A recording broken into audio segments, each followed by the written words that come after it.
Hey YouTube. Okay, I have another VR. This is the 25 deep questions tag. So get yourself a cup of tea, settle in. If you want to know more about me in a deeper way, well, here you go. I haven't looked at these in advance, so we'll kind of see how they go. And this is through, I think this is from She Who Walks Between the Worlds, I believe. I'm actually looking at Heather Carter's version of this to see where it comes from, so I think that's right. But let's go. So, question number 1: Are you living a meaningful life? I would say yes. I think I don't have a whole lot to say about that. I think my life has meaning in all sorts of different ways. So, yeah, sure. 2: what's the one thing you cannot live without? I'm gonna go beyond Maslow's hierarchy and food and water and all that stuff. I obviously could live without the internet, but I would say that beyond the obvious, like, oh, the internet is very prevalent in our lives. I think it would be very difficult and isolating for me to live without the internet at this point. It has been so crucial to me. I've met friends, I've met romantic partners. As an introvert and somebody who actually prefers text-based communication over other forms, it is a godsend. It is a way that I can share, like, this channel, like, just another social media. Like, it gives me a way to share and feel connected with the world, but without as much effort, to be honest. It validates me and gives resources. Like, I never would have been able to identify my gender without the internet. I never would have known about other things about, like, my sexuality, but also, like, other identities, like a disability. Like, I wouldn't have known how to identify as a person with disabilities without the internet, or what that meant. I wouldn't know about self-care. I mean, there's all these things that I suppose, yes, without the internet, like, we had other ways of community building, but they were so focused on who you were actually around and who was in your community. And being introverted, having social anxiety, like, I do think the internet, it is something that, while I could live without it, it would be very detrimental. Beyond obvious things like my job is internet based. I mean, although I will say, like, being able to work from home is extremely good for me in terms of disability and introversion as well. So, yeah, I'll say the internet. 3: when is it acceptable, if ever, to disobey the law? So this is an interesting one, because I think that my views on this have definitely evolved over time, and particularly, like, as I've been more aware of systemic racism and the prison industrial complex and the fact that we're living in an apocalypse. I think when I was younger, I would have been like, never, the law is important. I was very much a square, and, like, I think, like, personally, I tend to mostly obey the law, outside of the obvious, like, speeding ticket stuff and that. But, like, I frequently live within the bounds of the law, but I very much am in, like, believe that marginalized people should, protest in any way that they see fit. I very much believe that the prison system and our criminal justice system overall is just an extension of our history of slavery. There's so many reasons why the actual law, the actual legal system that we have is immoral and unethical, and so, vive la revolution, I suppose. But I think, like, personally, I'm less likely to break the law for my own sake. But, were it ever to come down to it, if there's a way to support others outside the law, then yeah, I probably would. And this is kind of funny because I have a law degree, by the way, but I'm not admitted to a bar. I'm never going to go for a bar exam, so I don't have to worry about this being on the internet. Um, but yeah, no, I just think that like a lot of our legal system is actually pretty dang fucked up. Uh, so there you go. Number 4, what do you want your final words to be? That's kind of an odd question. I don't know. I mean, I think, when I think about death and dying, I'm not afraid of it, but I definitely, there's a lot of like question mark about being older and like what my community would be at that point, because a lot of my life now revolves around being able to have independence to a certain degree, because the way I form connections and relationships, I don't really want to be like all up in somebody's bubble, and so the idea of like becoming dependent physically or generally is kind of to me. And so like I don't really have like an idea of like who would be there.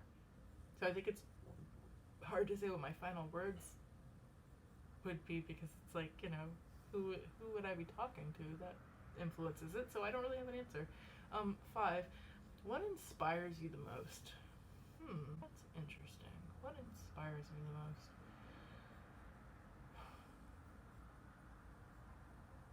Huh. I have to kind of think about that one. I I guess some creative works. Maybe. Actually, you know what really does inspire me is Afrofuturism. Like Afrofuturist writers. Just some amazing writing, and also just like in fantasy in general by people called like N.K. Jemisin or Octavia Butler, or Nettie Corafor. Is it Corafor? Sorry if I'm saying that. Yeah, yeah, I would say visionary fiction. Number 6, what do you think are the 5 most beautiful things in the world, and why? Some of these questions are kind of strange. 5 most beautiful things. Okay, I'm gonna do like general kind of categories. So I'm gonna say mountains. Mountains are beautiful. I think trees, especially forests. Moss. I have a thing for moss. Waterfalls. And the stars and the moon. Why? I don't know. 7, what makes you feel most empowered? What makes me feel most... Well, I generally feel pretty empowered. Maybe... maybe just having autonomy and freedom to do things my own way makes me feel empowered. I feel like I'm not like very deep on some of these questions. Number 8, what is more important, what you say or how you say it? What you say, I think. I'm sure there's some like specific example this is getting at that I'm not sure of. But in general, I think what your words are the most important. 9, do you believe in heaven and hell? No, I don't. 10, do you live to work or work to live? I mean, work to live, although I would say I am pretty into my work. So, like, I'm pretty into work, like, having a career. So I would say, like, I might be more on the live to work spectrum than a lot of people. Like, I don't, like, if somebody gave me $1 million and said you had no job, I'd be like, oh, I don't know what to do. So work to live, but, like, light on that. 11, do you trust anyone with your life? I guess I would trust a lot of people with my life. I mean, I'd have to think of a specific example. But, like, I tend to be very trusting. I believe in the good of people. Um, 12. Would you consider yourself an introvert or an extrovert? Well, I said at least 7 times I'm an introvert, so there you go. 13. Do you believe in true love? No, I think the concept of true love is kind of it like sold by Hollywood in some ways. In fact, I want to do a whole video about love and what I think about love. But no, I think that love is expansive and abundant, and that there's many ways to love, and that yes, romantic love or like being in love with somebody might be like its own thing, but I like true love I think is just a like mononormative kind of fairy tale thing that's stupid. 14. How do you think the world will change in 10 years, 50, 100? I don't want to think about it. I honestly think that, I mean, a lot of things will stay the same, but I think that climate change is going to fuck everything up. I don't, have a whole lot of optimism around changing the boat on that. I think that conservative forces are going to continue to fuck things up, and I think that certain things like racism are just going to be pervasive, and so I'd rather not think about how the world's going to change. 15. If you had the option to know the date and circumstance of your death, would you know? No, because I think that would just, you just become obsessed with it. And in fact, I know someone who obviously doesn't know that, but know somebody who has been extremely affected by having had a divinatory like reading that had a particular, well, no, I'm sorry, it wasn't the divination, that had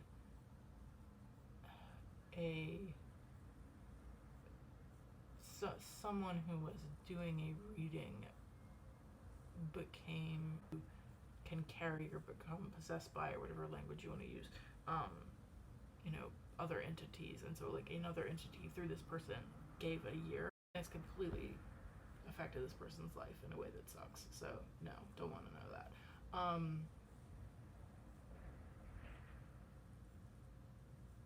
16. What is something you are certain you will never experience? Certain I'll never experience racism. There you go.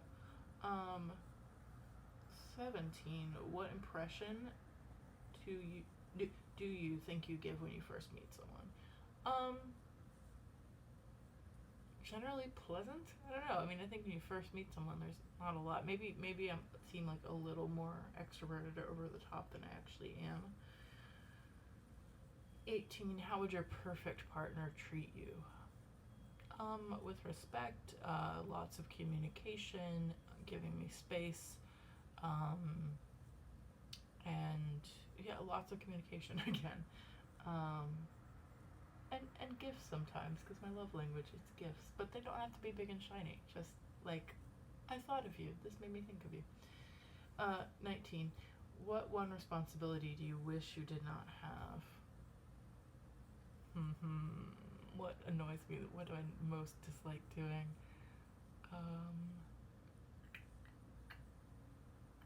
Like looking around, like what chores do I not like? One responsibility.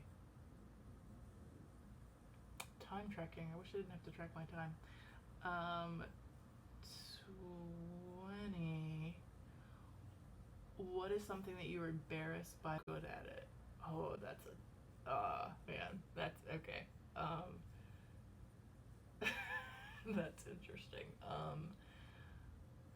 I think maybe writing, just because like I know that, or specifically like, I shouldn't say writing, I should say using the English language in an academically approved way, so like grammar,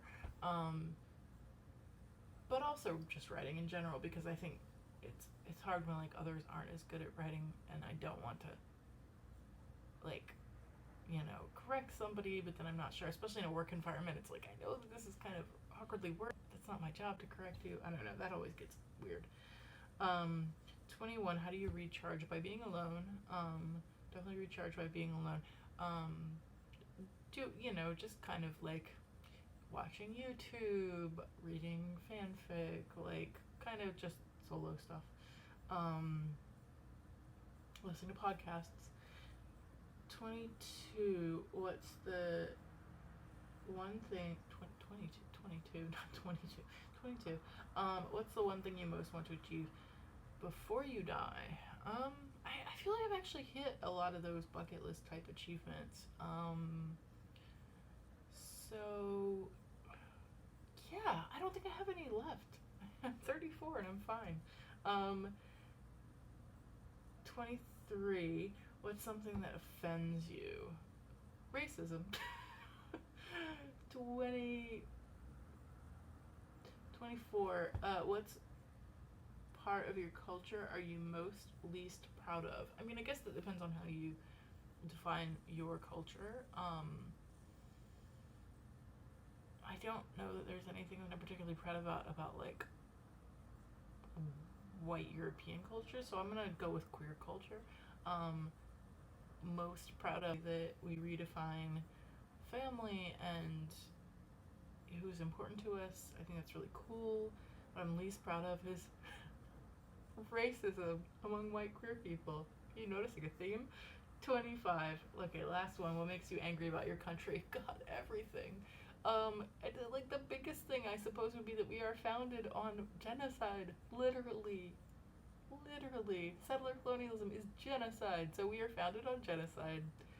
That makes me very angry, and that we don't acknowledge it, and that we don't do anything about it, and so many things could be solved by even just not like giving the whole country back, quote unquote, but like even just like recognizing like native sovereignty and land rights. Like, get on it. God dang it. So yeah, there we go. That's my 25 questions. You can leave a comment below if you have thoughts about any of these things, or you want to tell me about your responses to some of them, and don't forget to like and subscribe.